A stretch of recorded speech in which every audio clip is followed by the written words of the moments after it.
Well, this year, the theme for this year is dangerous substances, get them out of the workplace.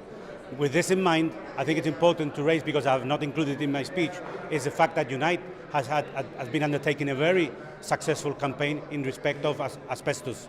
Right, we've had an asbestos register now for a number of years, and we've admitted more than 100 claims in support of our members who have been affected by this deadly disease. And I take this opportunity for people, members and non-members who would like to join Unite, obviously, taking this in mind that there are very historical cases of people going back many, like 20, 30, 40 years, who have been affected by this deadly disease. What do you make of the way health and safety matters are progressing under this administration?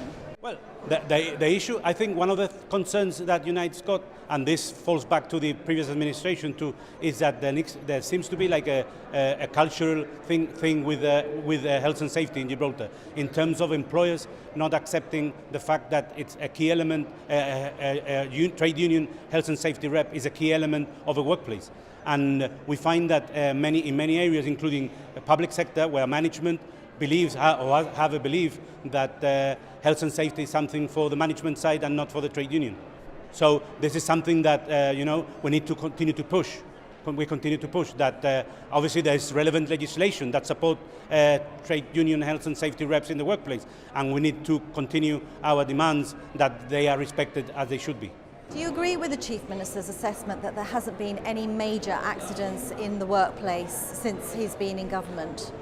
Well, if the figures are right, which I am not aware whether the figures are right or not, I don't recall a death in any of our construction site or workplaces.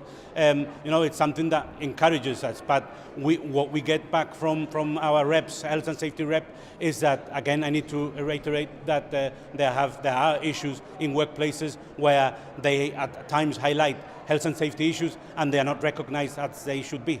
There have been some near misses. There was an incident only earlier on this year where some liquid concrete was spilled onto the roofs of some garages near Varelbeg Estate and onto the road. There was also an incident of some construction debris falling into the playground of St Anne's School. How much of a concern are these accidents, and what's being done to prevent them? Obviously, in our position, we don't need to be complacent on the fact that there's not been major incident. As you rightly say, those are issues of concern. And that's where our point today in my speech, where I raise the fact that we need more health and safety inspectors in Gibraltar. So do you feel that you are getting the support that you need from the government in terms of they've rolled out their new health and safety policy? How is that working? Well, obviously the health and safety policies hasn't been finalized as of yet.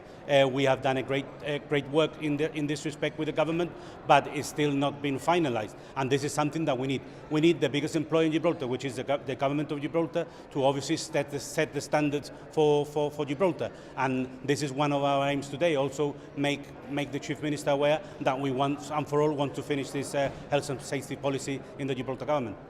Well, all the unions are represented here today, and there has been some friction between the unions and the government. Can you tell us, how do you see Workers' Memorial Day going forward?